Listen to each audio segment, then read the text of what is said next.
Nominated as one of the best community college radio stations in the nation. Keep listening, and you'll see why.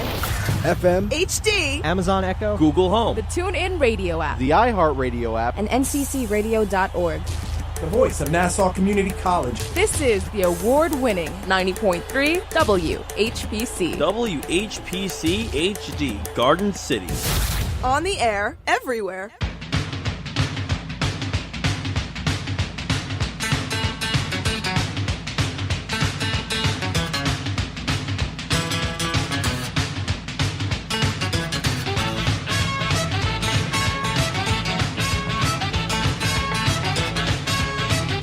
Welcome to another edition of From the Press Box right here on 90.3 WHPC, the voice of Nassau Community College. From the Press Box, of course, part of the WHPC Sports Talk family. From the Press Box, 9 a.m. on Mondays. Sports Talk, 5 p.m. on Mondays, 5 p.m. on Tuesdays, 9 p.m. on Thursdays, and Fridays at 3 p.m. Call in anytime at 516-572-7440. I am Rob Leonard, and joining me, of course, as always, is my brother and award-winning sports writer, Tim Leonard. Timothy, as always. How you doing? Great to see you. Always great to see you, brother. Because, you know, I'm the greatest brother in the world. Oh, you know, I was absolutely. watching. I thought I was the greatest. I was brother watching in the world. Goldbergs this morning. If you've seen that Really? show, yeah. And the older brother's always beating up on the younger brother. And I realized that I didn't beat you up a lot as a kid. You know, we had occasional disagreements, but I didn't like sit on your head or anything, or give you wedgies wow, or you anything kind like of that. selective memory there, brother. You know, they were showing the little kid who films everything. Adam, I don't know. Yeah, that's the guy who created it. So yes. So he was talking about how his brother always made fun of him and did things to him. That I was like, Barry. that's not me. That's not me at all. It's kind of you. Not at all. Yeah, So, kind of you. No, I'm always supporting my brother. That's debatable. Who drove you into the city on Friday? That's still, Instead of you making 2 trips back and forth to 10th Avenue. That's debatable. But That's okay. no, that's the truth. Rob Leonard helped out his brother. Yes, That's on, all that matters. on Friday. On That is Friday. true. So we got to call Mom. If Mom's listening, don't make food. Okay. Because if you're not going over there, I can't. I have to work later. I have to go someplace else, I should say. And Yeah, I don't know. Apparently, family plans were made without my consult. Yeah, well, you're very busy. Kind of so. typical. You're very busy, so it's tough to get in contact with you. So, Mom, if you're listening, don't cook the food. Save it. Anyway, another week in sports is over. We're weekend in sports, or week, whatever you want to look at it. The Giants, it was funny, because yesterday on the back cover of the Daily News, it said that the Giants were fighting for their playoff life or something along those lines. Well, and I'm saying, wasn't much of a fight. what I mean, there had to be like 4 different things that happened for the Giants to make the playoffs, and about 3 of them didn't happen because they lost anyway. They were a long shot at best. Yeah, long shot is an understatement, but they lost 17-0 to the Tennessee Titans at MetLife Stadium. It was a bad day to begin with, raining and crappy like that. It wasn't much of a game. It was a terrible game. If they were supposed to have that shot at the playoffs, you'd think they might try just a little bit harder. Well, I mean, they were trying, but the combination of the weather and the Tennessee Titans defense was too much for the Giants to handle. Let's face it, as well as the Giants have played in the second half of the season, when they finally figured out what they need to do, they're still not that good a team. That's true. And you can say, well, they won 4 out of 5 after starting 1-7. Well, yeah, but they still started 1-7. There was a reason for that. If they were pretty good, they wouldn't have started 1-7. No, they might have started 4-4 or 3-5. But 1-7 is a pretty good indication that, hey, we're not a good team, and you can wallpaper over that with 4 out of 5 wins in the second half of the season. But, it's just not a very good team. Plain and simple. There's no other way to describe it. And yesterday, the Tennessee Titans shut down Saquon Barkley. He had 14 carries for 31 yards. And the Giants didn't really go to him very often because they knew he wasn't doing anything. And that was as much on him as on the offensive line, and also on the fact that the Tennessee Titans have a good, quick athletic defense that didn't allow Barkley to find holes, didn't allow him to make the jump cuts that he usually is able to make. He's been good pretty much all season for at least one big run per game. Now, whether that led to a touchdown or not is just look at the stats. But he usually was able to break off one big run per game. He didn't do that yesterday. He didn't even come close to really doing that yesterday. No. So that shows how well the Titans played. Plus, on the other side of the ball, Derrick Henry gained 170 yards, looked like he was back at Alabama, running people over, and the Giants didn't tackle especially well. And because of that, Tennessee was able to dominate time of possession and just basically control the game in what was terrible weather. It was never going to be a high-scoring game because it's very difficult to throw on a day like that because it's tough to catch the ball because the ball is always wet. It was pouring the entire game. Yeah, not a fun day to watch a game or be playing a game. Definitely not a fun day to be at the game. That's for sure. And Giants fans let that be known because if you saw the second half of the game, MetLife Stadium was mostly empty very early in the third quarter. Well, it's the last important game of the season for them. Well, it was the last game that actually means something. That's how you have to look at it. That game could have had meaning, and I guess it did have meaning because now the Giants are officially done, and they'll be playing two more games. That the only reason they matter is to determine where the Giants line up as far as the NFL draft is concerned. But they're done with any sliver of hope that they had for getting to the postseason. It's been a disappointing season, and with the exception of the remarkable play of Saquon Barkley, it's been really a complete disappointment. And earlier in the week, there was a report that said that Eli Manning will be with the Giants in 2019, which to me isn't stunning. He's signed, he has a contract.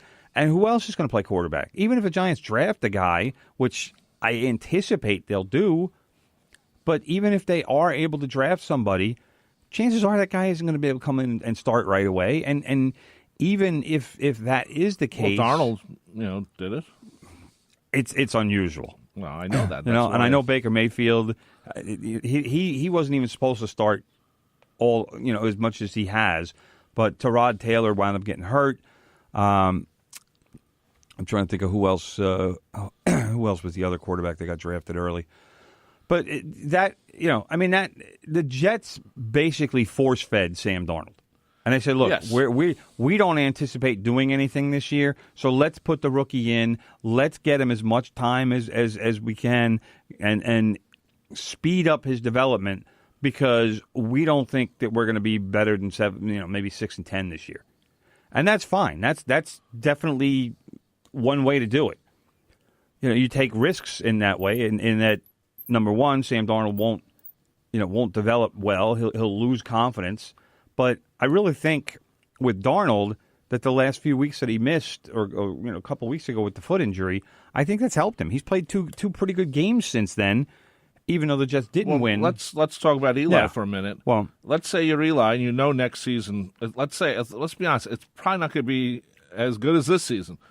No, I mean it could be, it could not be. They'll have do you request a trade? No, in the offseason? Who wants him? Well, someone might. Him. He still has some talent.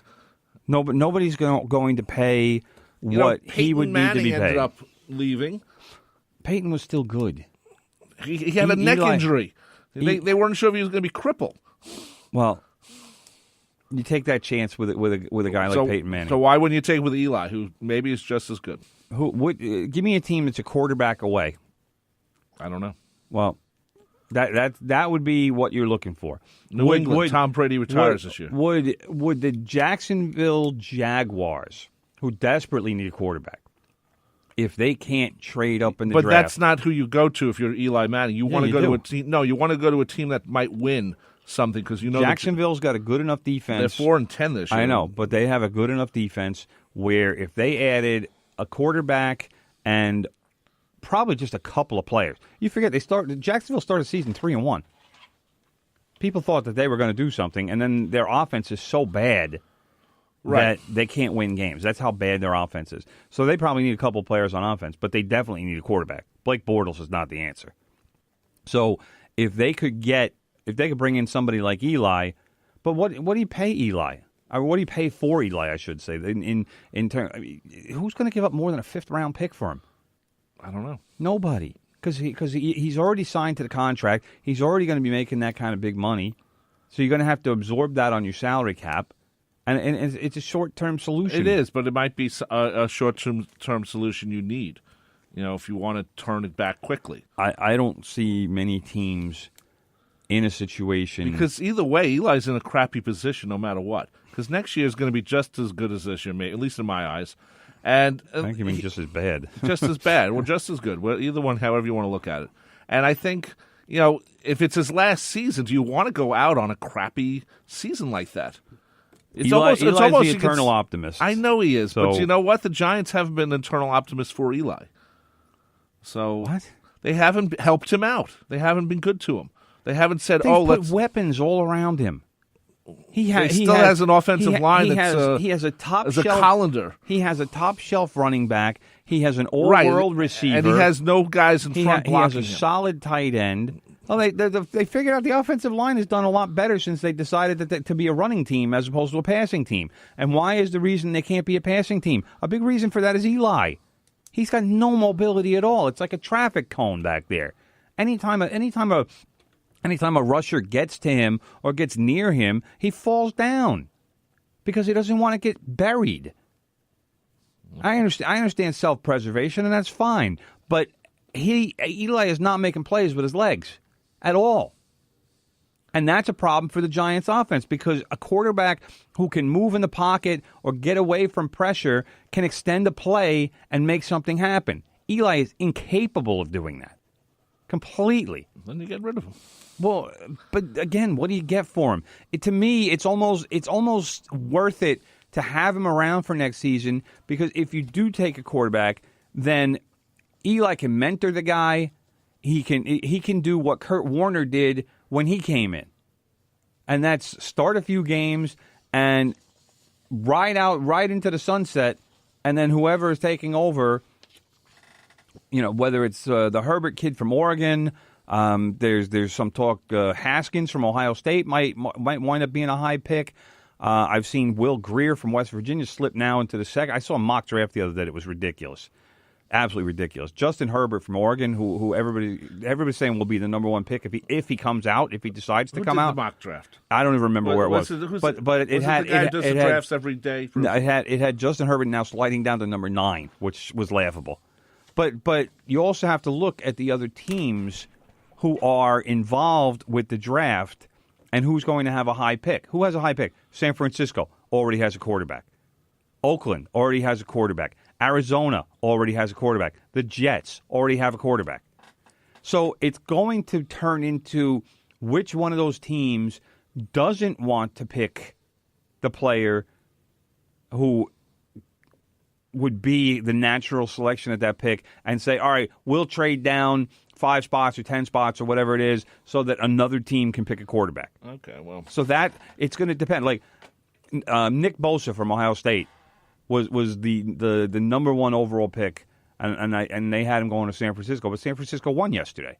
So the whole draft, it's still so up in the air with the draft.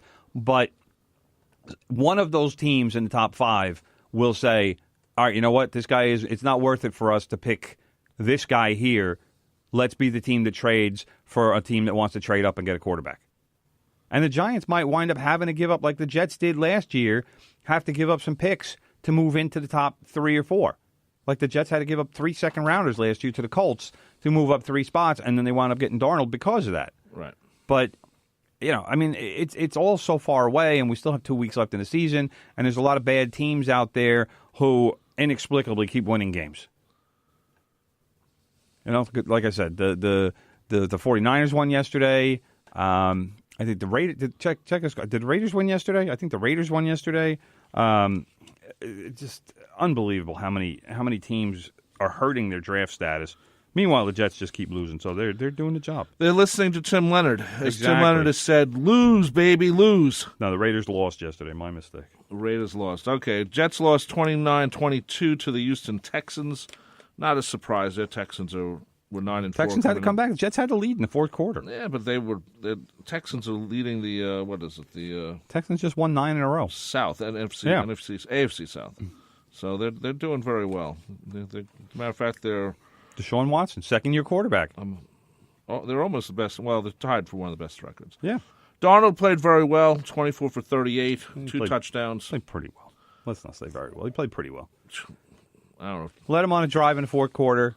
Got him the lead. He has shown in the last 2 weeks more maturity.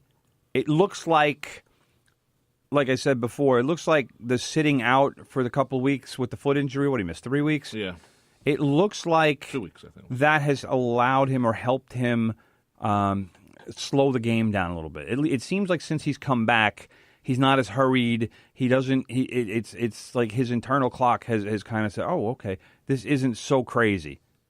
This isn't. I can figure this out because in the last 2 games, in both of those games, he's made plays with his feet, where he's extended plays. Like I just said, Eli can't do, is Right. incapable of doing.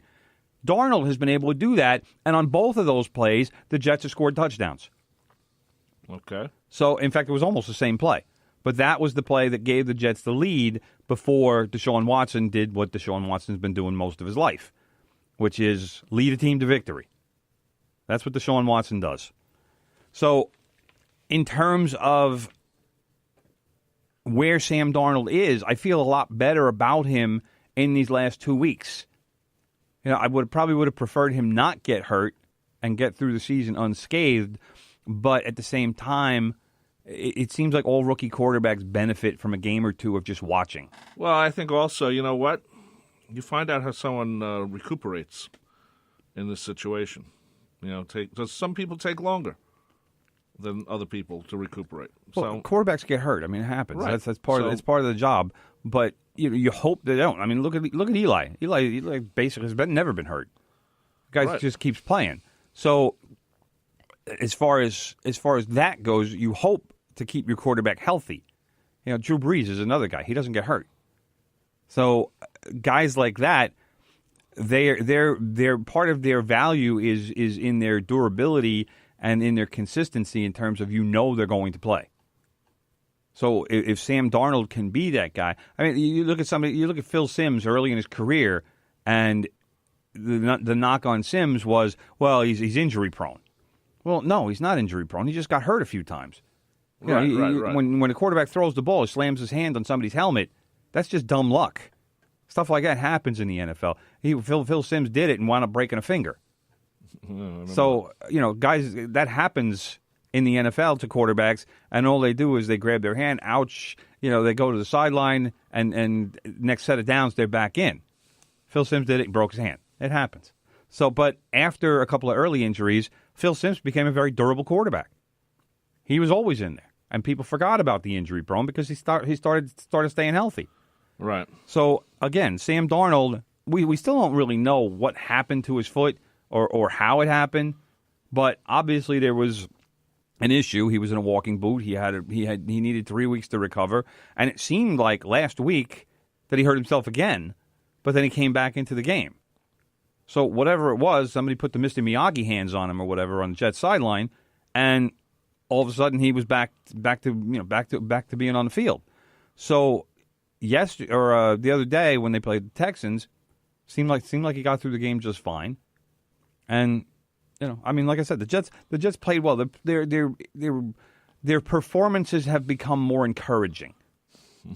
And that's tell that to Jet fans. Well, that's what you're looking for. Jet fans. There shouldn't be a Jet fan around who was delusional enough to think that this team was going to the playoffs. No, this year. but you need to see progress. That's what the Jet fans are looking for. And I'm telling you, in these last 2 weeks, Jets fans should see progress. And they should at least feel good about that. Yeah, I know, you want to win games. I understand that. I get it. Everybody wants to win games. Everybody wants to be part of that. But that's not where the Jets are right now. You don't want to go out of the season at 4-11, Well, I mean that's What about 4 and 12. 4 and 12. If that happens, that happens. They get a good pick. We'll get Sam Darnold a quality wide receiver, which is what the Jets need to do. Maybe they'll be the ones trading the pick because there aren't great receivers to take in the top 5. So fine, move down to 10, 12, whatever. That's where the receivers are. Let somebody give you a bunch of extra picks so you can recoup the picks that you had to give up for Sam Darnold. Right. No. And then you start picking wide receivers and you put together an offensive line and you say, all right, you know what, Sammy, we got your back, and we're going to make sure you stay upright, and we're going to make sure you stay healthy, and we're going to get you to start 180 games in a row. That would be nice. So there you go. Okay, we're going to take a break right now. You're listening to From the Press Box right here on 90.3 WHPC, the voice of Nassau Community College. I'm Rob Leonard. He's Tim Leonard. Tim, you're at Twitter at Real Tim Leonard. Okay. Go. Tell your friends about the Nassau Morning Madhouse. Hear what you're missing. Check it out. Check it out. When you go to a restaurant, when they put pickles down as some restaurants put bread down, some restaurants put pickles down. Do you ever go for the pickle? Oh, yeah. I love pickles. I'm a huge pickle fan. Restaurant are you going to that serves pickles? Diners, Ben's. Yeah. I don't know. The pickles scare me. I'm scared of community pickle. So you don't know which pickles have been touched before. You assume that they throw it away, and they're supposed to throw it away, but do they really throw it away? I'm with you. No, I'm with you on that. You can't say this to me. It's true. You can't say this to me right now. Kelly will freak out. Oh, my gosh. Yeah. No, my whole worldview. Think about it. They're putting pickles down on every table. Like, how many pickles are they going through a day? They have to recycle some pickle. I'm with you. I agree. So, Kelly, I think you've had some recycled pickle in your mouth before. Oh, stop. Oh, my gosh. Probably not the worst thing I've eaten, though. The Nassau Morning Madhouse. Weekday mornings from 7 to 9. On the voice of Nassau Community College. 90.3 WHPC.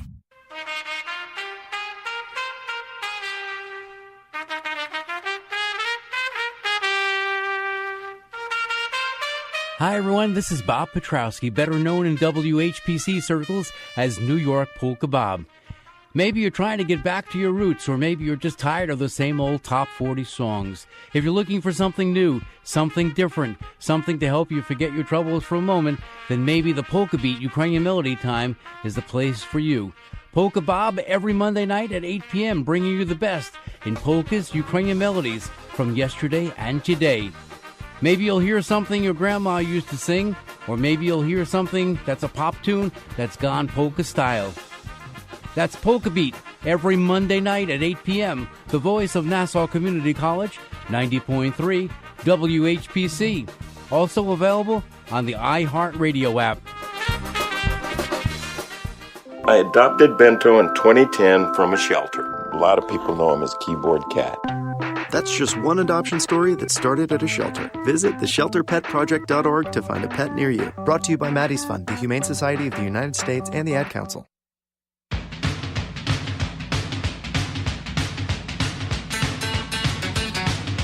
We're back here on 90.3 WHPC, the voice of Nassau Community College. Welcome back to From the Press Box, here every Monday, 9 a.m. to 10 a.m. Available on Spreaker and all other podcast sites, or almost all other podcast sites afterwards. If you want to hear it again, or maybe you can only listen to a little bit, or maybe if you just forgotten, you want to tune in later. Either way, it's there, and we appreciate you listening. If you'd like to give us a call, commenting on anything in sports, 516-572-7440. Anything more about the Giants or Jets you want to mention, brother? Well, just to point out the relatively obvious. Okay. The guy who beat the Jets on Saturday, DeAndre Hopkins. Okay. That's the kind of receiver the Jets need. Okay. Somebody elite like that. And I know you can't spell elite without ELI, but I'm talking about a real elite wide receiver. Okay. Somebody along the lines of DeAndre Hopkins, who just makes catches. Had 10 catches for 170 yards and 2 touchdowns against the Jets. That is what the Jets need. And you pair somebody like that up. See, this is what I keep talking about. I've said this a few times. You build a team. You start with the quarterback, and then you put pieces around him. Well, Sam Darnold has shown that he can be an NFL quarterback. Right. Now you need to get him a number one receiver, which is something the Jets don't currently have on their roster. Robbie Anderson's a good receiver. He could be your number 2 or 3, probably more like a 3. But you need to get, and I don't know who the free agents are going to be in the NFL this year, but the Jets need to figure out who that receiver is going to be and who that guy is who's going to spend the next 5 years with Sam Darnold being his best buddy. You know, I know that Eli Manning and Odell Beckham Jr. have a bit of a contentious relationship because they couldn't be more opposite as human beings. But I'll tell you what, when Eli needs to complete a pass, he knows where to go. Right. And that's something that's been missing the last couple of games for the Giants because Beckham's got the quad injury. But that's what makes a good quarterback a great quarterback, is having that kind of receiver that you know will catch a ball when you need him to catch a ball. And when you need a big chunk of yardage, that he's going to be the guy downfield beating a defensive back and making a catch. And that the Jets don't have that right now. The Jets don't even have an inkling of that right now. So that is something the Jets desperately need to address in the draft. Desperately. So we'll see. We'll see what they do. We'll see if they do it. But that, for Jet fans who watched the game on Saturday night, that's the next step in the development of this franchise, and to try to get them to a point where, hey, they're a contender. Because I'll tell you what, here's the other thing, brother. If you saw the Patriots yesterday, I don't know if you saw the game. No. The Patriots, they're done. I'm telling you this right now. And that's why I said Eli should go to the Patriots next year. Because they don't want to go from one old quarterback to another old quarterback. But he's much younger. I'll tell you what, the Patriots lost their second in a row yesterday to the Steelers, who were not world beaters, who didn't play well yesterday. Again, weather was a little bit of a factor, but the Patriots are now 9-5. That's for them, that's ordinary. And right now, as far as the AFC goes, I'm pretty sure they're third overall, which means they're not going to get a bye. No. Which has been the key to their success, is win one game, get to the AFC title game, and then it's the easiest trip to the Super Bowl they're ever. The third team. Yeah, Kansas City and L.A. Chargers. are 11-3. Right. Houston's 10-4, right. And New England is 9-5. So yeah, but one of the Chargers or the Chiefs will be a wild card team. So the Patriots get the advantage of playing in the AFC East. That's because they won the division, which has been such a god awful division for going on 20 years now. That's been the one thing that has helped the Patriots immensely over the course of the Belichick Brady quote unquote dynasty. Look at this, brother. I mean, it's a long shot, but if New England were to lose the next two games, it's a long shot, and Miami were to win the next two games, you're 9-7 on each. I know. So. That's not something you normally see. If you're the Patriots, you don't want to have the same record as the Dolphins. No, the Dolphins aren't very good. Ryan Tannehill is still a quarterback. All right, but that's what I'm talking about in terms of the Patriots are normally at this time of the season are starting to look scary, and they're starting to put it together. They are usually a very good team in December. And now, like I said, they've lost 2 in a row. They looked so ordinary yesterday. And I kept waiting for the Patriot thing to happen, where they kind of hang around and they'll stay within one score, right. And then they get the ball late, and then it's drive downfield, get the touchdown, win the game by 2 points. And it's like, oh, Jesus, they did it again. They've done that many a time. And what happened yesterday, Brady got the ball, Gronkowski he was cutting across the middle, and Brady literally flung the ball up in the air looking like Eli Manning, where he didn't know where the ball was going to land. He didn't really care where the ball was going to land. He just wanted to unload. And what happened, he actually overthrew Gronk because he threw it to the sideline. Right. And Pittsburgh intercepted. Brady doesn't throw interceptions, mostly because probably 80% of the passes that he throws are 3-step drops, and he throws the ball 5 yards. That's what he loves. But those passes don't get intercepted. So when you see, well, Tom Brady's thrown 30 touchdowns and 4 interceptions this season, it's because he doesn't throw a pass more than 10 yards most of the time. So who's going to intercept him? On that play, he was sloppy and he was ineffective. And that doesn't happen this time of the year with the Patriots. But now it's happened a couple games in a row. I'm telling you, the Patriots... They could be slipping, brother. They're done. Their time could be over. They are done. And because Kansas City is way better than they are, even though Kansas City has dropped off a little bit in the last couple of weeks. The Chargers have been doing fantastic for most of the season, very under the radar. And Houston, like I said, had just won 9 in a row, and now, after they beat the Jets, have won 10 out of 11. Okay. These are teams you need to watch out for. These are future. Deshaun Watson, second-year quarterback, like I said. Patrick Mahomes, second-year quarterback. I like Mahomes. Phillip Rivers, not a second-year quarterback, but has a lot of weapons around him now. Yeah. So... should have been better a long time. Patriots, getting old. Yeah. Anyway, let's talk NHL hockey. There was a thing in this week's, at least I was online, I don't know if it was in the paper, but they had an attendance thing for the Islanders for the home games. And Be more specific when you say attendance thing, brother. What does that mean? They listed all the attendance for the year so far for all the games, the home games. So the Barclays Center stuff is mostly between 9,000 and 10,000 for the most part. Really? Yeah. That's not good. But the first 3 Islander games at the NYCB... They're called the Nassau Coliseum. Whatever, the Nassau Coliseum. I still call it Shea Stadium. Call it Nassau Coliseum. Sellouts at 13,917. Banging it out. Bang out that building. You know who was there on Saturday, and I hope he got booed because it's a tradition. Gary Bettman, the NHL commissioner. Of course he got booed. I'm sure they put him up on the screen. Of course he got booed. Now, one thing they have to do, one thing I forgot to mention last time, because I went to the opening game at the Coliseum. Yes. They had some boxes up in that weren't filled at all. They were black. The lights were off on them. Boxes, like luxury boxes? Yeah. I was like... should have gone into one. Well, you have to get up there first. So I was shocked by that. But if they don't sell them, then they're not going to open them. No, but someone has to buy them. It's usually that's a corporate thing. It's not like you and I can go up there and just sit there. Well, you can. No, you can't. There are a couple of boxes, I think, for most games that are available to the public. To sit in general? Yes. Or you can just rent it, like you and me. You have to get Rob like 20 people. Yeah, you have to rent it. Yeah, I mean, you basically buy the box for a night, as opposed to buying it for the season. Right. Yeah, so, they do have that, but you just can't. It's obviously you have to buy the box and the seats. Yeah, I mean, it probably costs you about $200 a head or something. No, it's probably even more. Maybe more. You have to pay for the food and the beer, all that separate. But they don't really give you that much. No, I'll tell you what.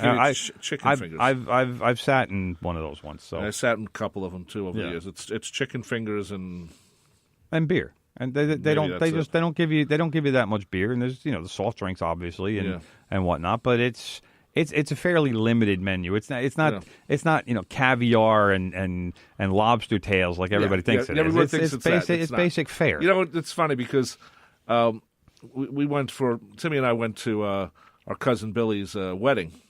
It's a quality wedding, and they had a little party at the racetrack in Virginia. Yeah. It was nice. And made a few bets. We all lost. Casino / racetrack. The funny thing about it was there was a group in front of us. You could tell it was like kind of big shots. Mm-hmm. And then whenever they show big shots on the commercials, it's always like young people enjoying themselves and laughing. And meanwhile, these people are like all old. They're checking their cell phones, and they all look like they didn't want to be there. And I think of that, I'm like... big shots. Yeah, big shots. Yeah, they don't care. They're just sort of there. One thing that's been great about... It was West Virginia. Yeah. Let's also point that out. Yeah, but they had gambling there, though, so, Yeah, it's gambling and it's West Virginia. So one thing, and I would love, and I wonder if they got an interview with Bettman, but I would love to ask Gary Bettman, hey, Gary Bettman, the Coliseum, we shouldn't be in the Coliseum because, it's such a small arena. Meanwhile, it's outselling the Barclays. So that's why they're building a new arena over in Belmont. You wonder if Bettman would pull that back. Not knowing Bettman, he wouldn't. He'd probably shift it to something else. Yeah, of course he would. But it's interesting how he was very adamant 3 years ago about the team moving back, at least for a couple of years, to the Coliseum. So they know what sells for this team, and obviously the Barclays Center is not it. Because that has been proven.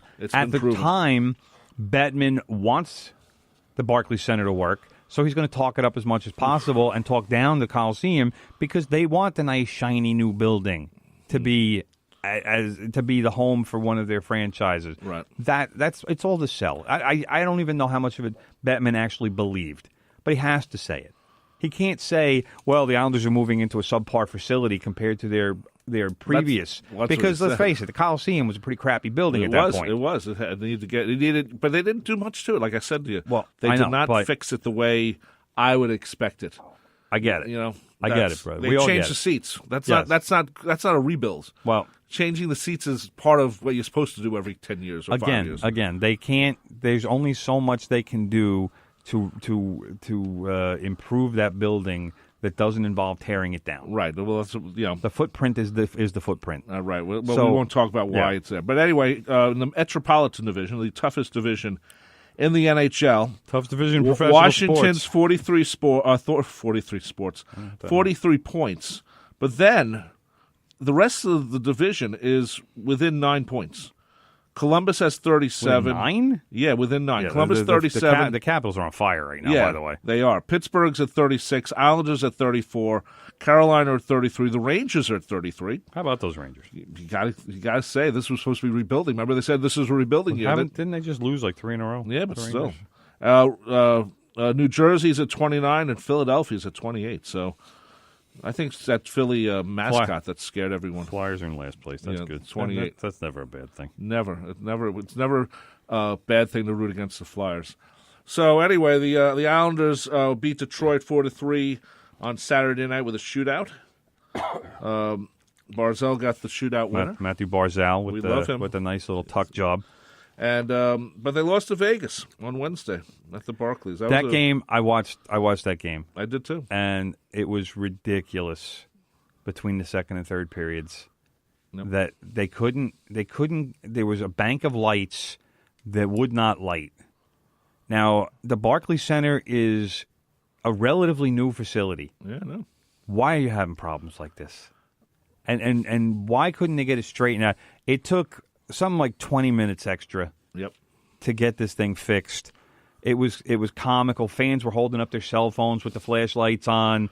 You know, like there was like hundreds of fans were doing this. Right. Saying, "Hey, come on, let's go. I got some light over here. I got some light for you right over here." They should have put the lights on of that car that's parked right next to you in your car. Right next to the boards. They should have put those lights on. Find a way to get that in there. You know? But it was this doesn't happen at a major league arena. It just doesn't. Well, it has other places. You know, the problem is it took that long to fix. That's the problem. Ridiculous. Just absolutely ridiculous. It's funny. The Barclays, you know what? Their biggest mistake was putting sports teams in it because they're getting a lot of stuff that the Garden's so packed now. Concerts. Everybody wants everybody. Well, I mean, people they want to play. And they that's want to why play the Garden. And that's but why they also want to play Brooklyn. Right, and the because Garden. Brooklyn is hip and the happening. Garden is part of the Belmont Arena thing. Right. There's some sort of Jimmy Dolan thing involved. I don't think it's the Garden directly, but some other thing. So this is their way of having a second arena. So that's what's part of. Then you got the Prudential, if anyone wants to do that. Yep. Or even the whatever they call the Meadowlands, the Brendan Byrne Arena, which is still there. It's still there. What's it called? Oh yeah, well that's still there, but some people they don't have big shows there. No, but it's still there. But I mean, the New York, New Jersey area has basically become a 3-venue set. Yep. For music acts, I'm saying there's so many now coming through. It's going to be 4 when the Islanders' new home gets built. That's going to be a destination for concerts. You got it.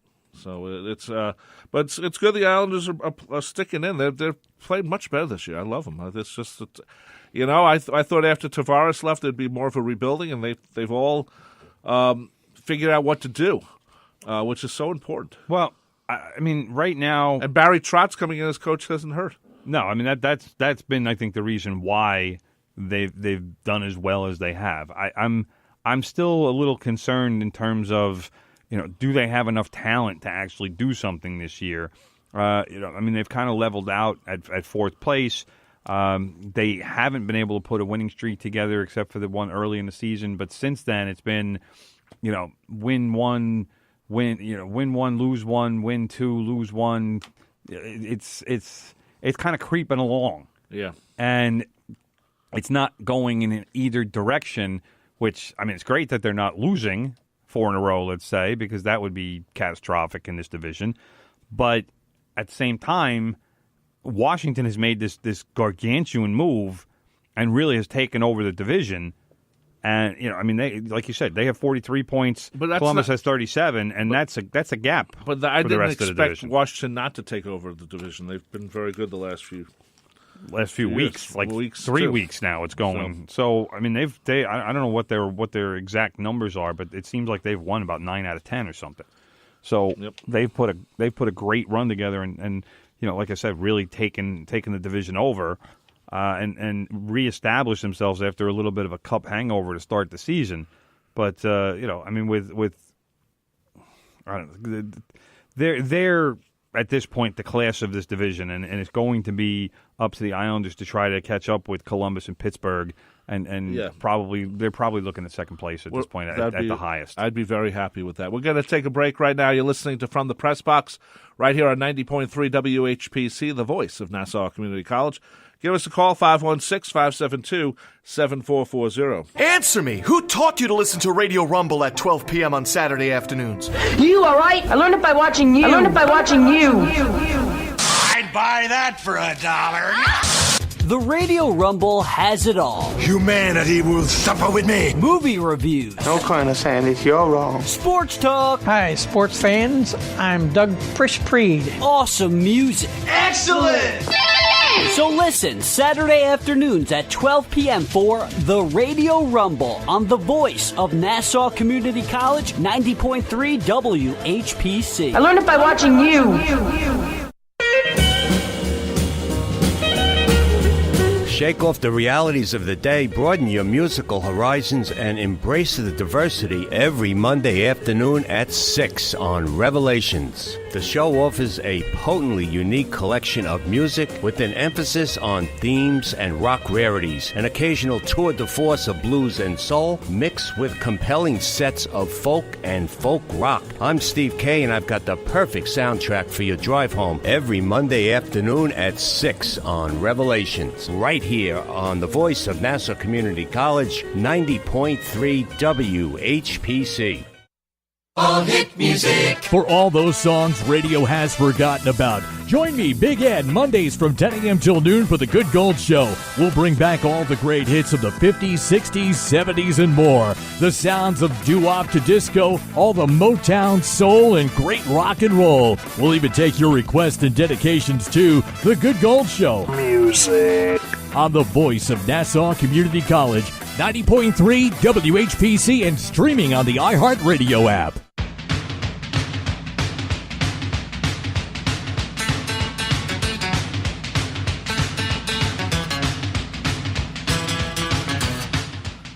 We're back here on From the Press Box on 90.3 WHPC, the voice of Nassau Community College. I'm Rob Leonard. He is Tim Leonard. We're here every Monday, 9 a.m. to 10 a.m. talking sports, part of the WHPC Sports Talk family. And Timmy has something to read before we continue. Yes, brother. It would be FM Punk, Thursday at 11 p.m. Okay. That's a radio show dedicated to all different kinds of punk music, including metalcore, hardcore, thrashcore, as well as folk punk and pop punk. That's hosted by Riley Hogan. That's FM Punk, Thursdays at 11 p.m. on 90.3 WHPC. What are we? The home, the voice of Nassau Community College. There you go. You always have to say that. Anyway, brother, let's quickly talk Tottenham soccer. How about this? You know what? I know I talk about Tottenham, and I know that we probably don't mention some of the other teams in the Premier League. Do you care about any of the other teams? Yeah, I do. I care about the Premier League in general. No, you don't. Tottenham shocked the world on Wednesday. Why is that? Actually, no, Tuesday. I'm sorry. Okay. Tottenham had to go to Barcelona. Okay. Which even you know, brother, is one of the top clubs in the world. I do know that.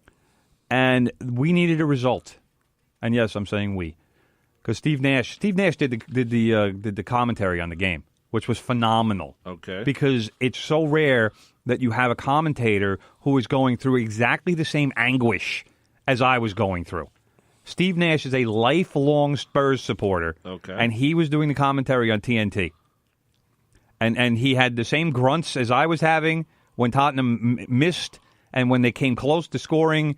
And I mean, there was literally one point in the game where Spurs just missed a goal, and Steve Nash's only response was, "Ugh!" And I was like, tell him Steve Nash.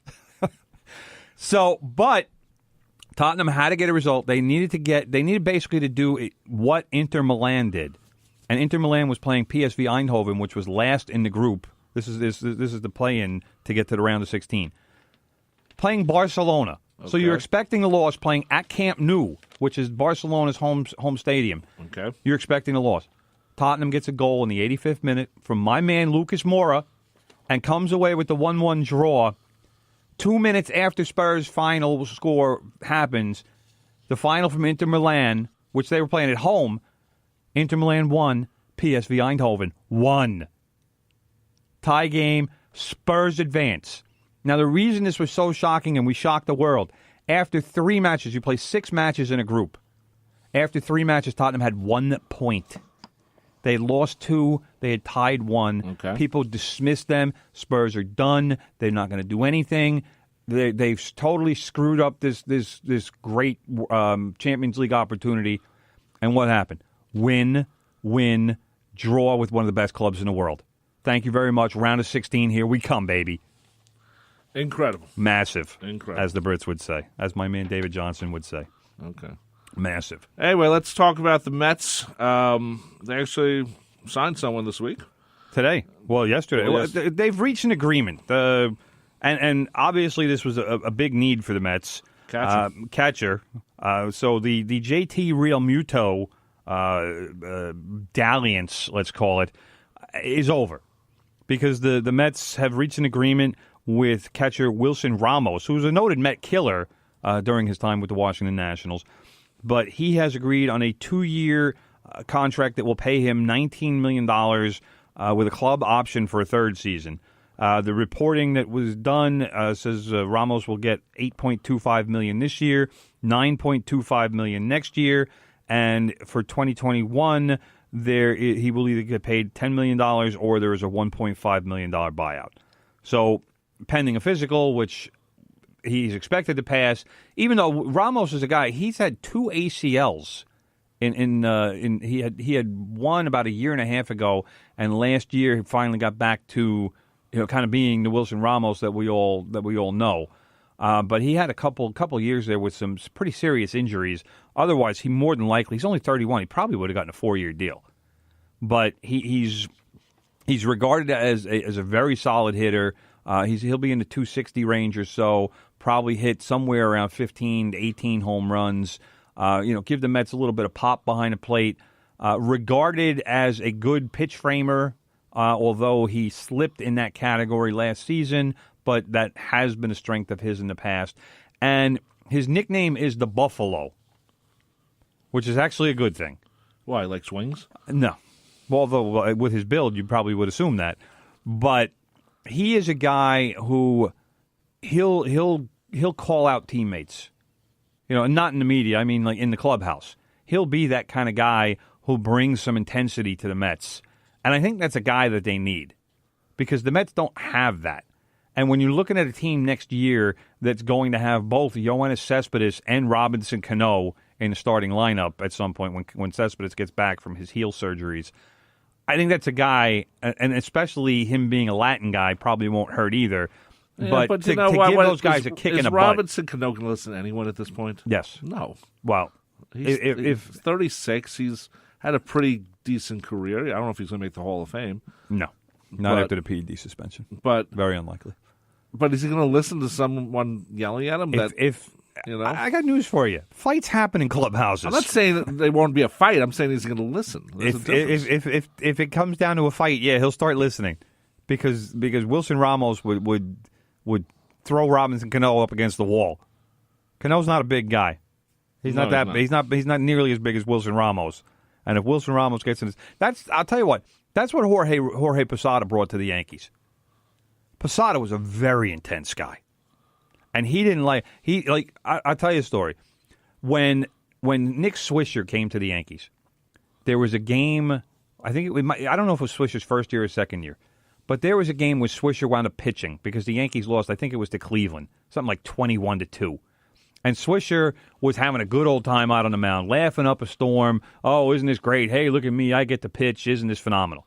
And after the game in the clubhouse, he was laughing it up with the reporters and basically, again, having a good time right after the Yankees just got their butts kicked. Posada came up to him in the clubhouse with the writers there and said, we don't laugh about losses here. Okay. And message received.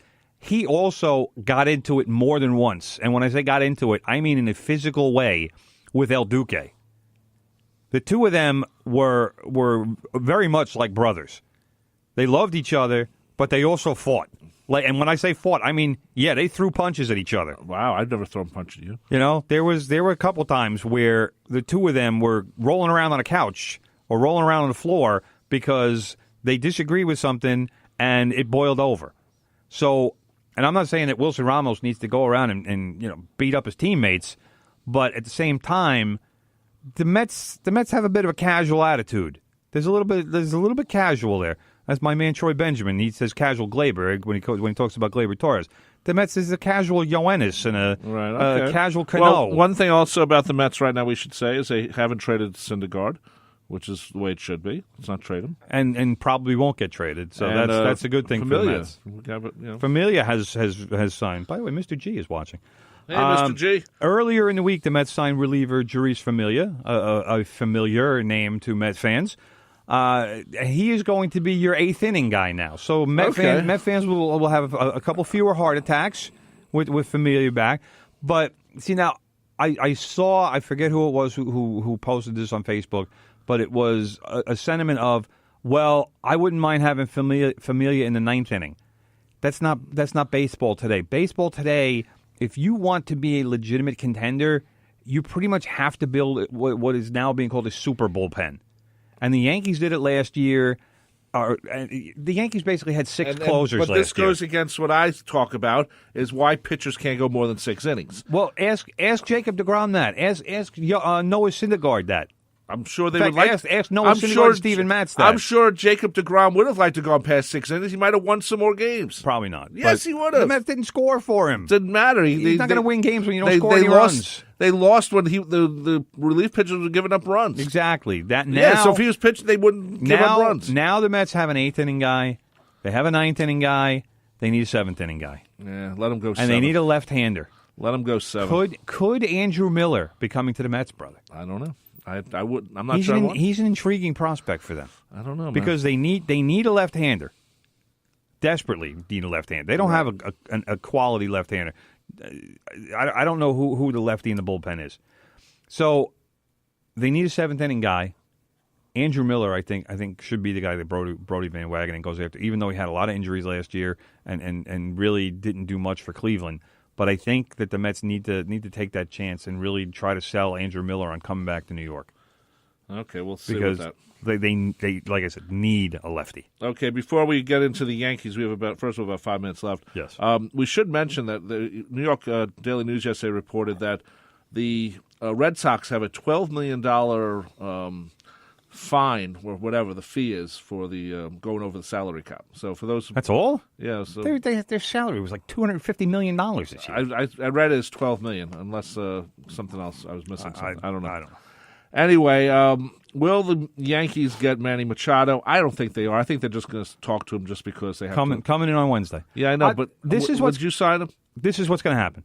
I would. Manny Machado wants 10 years, 12 years. He was $300 million, $350 million. Not happening. I can guarantee you the Yankees will say, look, the absolute longest we're going is 8 years. And we'll, I would say 7.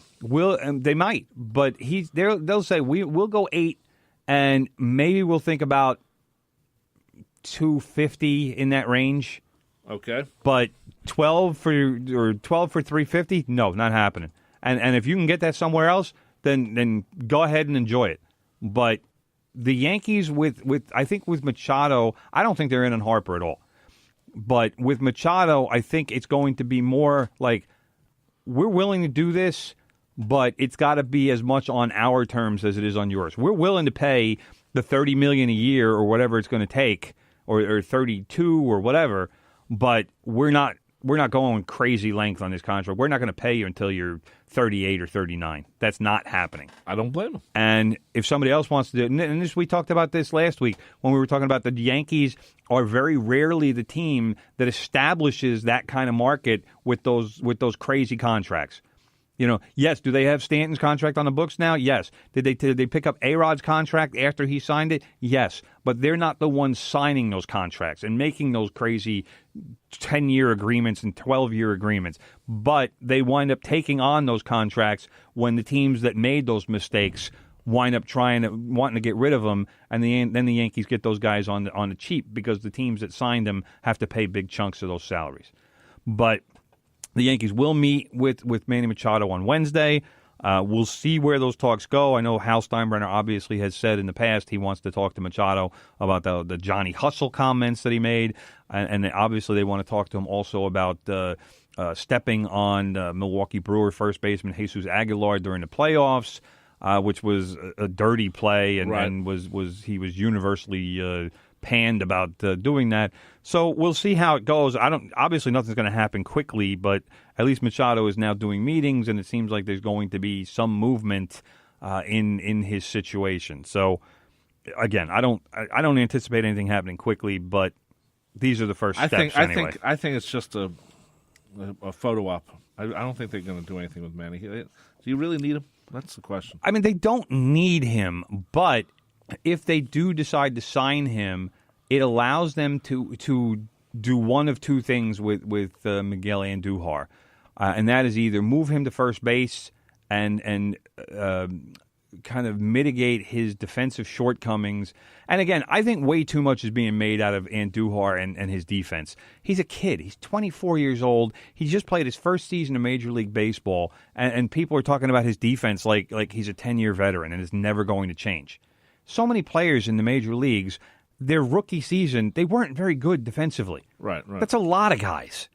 And then you get work. You work with coaches. You get there in the off season and you take 500 grounders a day, or you get there early in spring training and you work with a coach. I mean, that's what Derek Jeter did with Brian Butterfield, and that was even in the minor leagues. So, but those things happen, and that's how you get to be a better defensive player. And with Andujar, it's more his arm than his glove. So that's just a matter of repeating throws and learning the proper technique in terms of how do I throw a ball to first base. It's not that difficult for a major league athlete to do. But if they decide they want to turn him into a first baseman, hey, I'll take a guy who had 27 home runs and 97 RBIs in his rookie season. Okay. Or 92 or whatever it was, 90-something RBIs. As a rookie, as a 24-year-old, the bat plays. The defense you can work out. The bat plays. Okay. And to spend $30 million a year on Manny Machado, who offensively is going to have really similar stats to Miguel Andujar. I mean, yes, he's a better defensive player, but is he worth that kind of financial upgrade? That's what you really need to decide. Yes, he's a star player. Yes, he has a proven track record of what he can do and who he is as a player. But he's not $30 million better than Miguel Andujar. No. By the way, it was Wally Matthews in yesterday's Daily News who it was written in his article, $11.95 million the Red Sox owe in luxury tax. So that's crazy low. I don't understand why it's so low. I don't know either. Anyway, we have to say goodnight, brother. It's another hour has passed. Thank you for all your time, and thank you everyone for listening. And thank you for listening. Go to our podcast if you want to hear the show again, or if you missed part of it, at Spreaker.com. Just type in From the Press Box. And coming up next at 10 o'clock, we have Big Ed Newlands coming in, doing his good gold thing. So stay tuned to that. And then at 12 o'clock, it becomes the Retro Mix with Colton Murray. Similar type of music, different type of shows, but they're both good. So that's the positive about it. Brother, thank you. You're at Twitter at Real Tim Leonard. And I will see you Friday with Beatles songs. And take care and bye-bye. The views expressed on air are not necessarily those of WHPC, its management, or Nassau Community College. Responsible opposing viewpoints will be considered by emailing them to whpc@ncc.edu or by mail at WHPC 1 Education Drive, Garden City, New York 11530. Thanks for listening to the voice of Nassau Community College, 90.3 WHPC.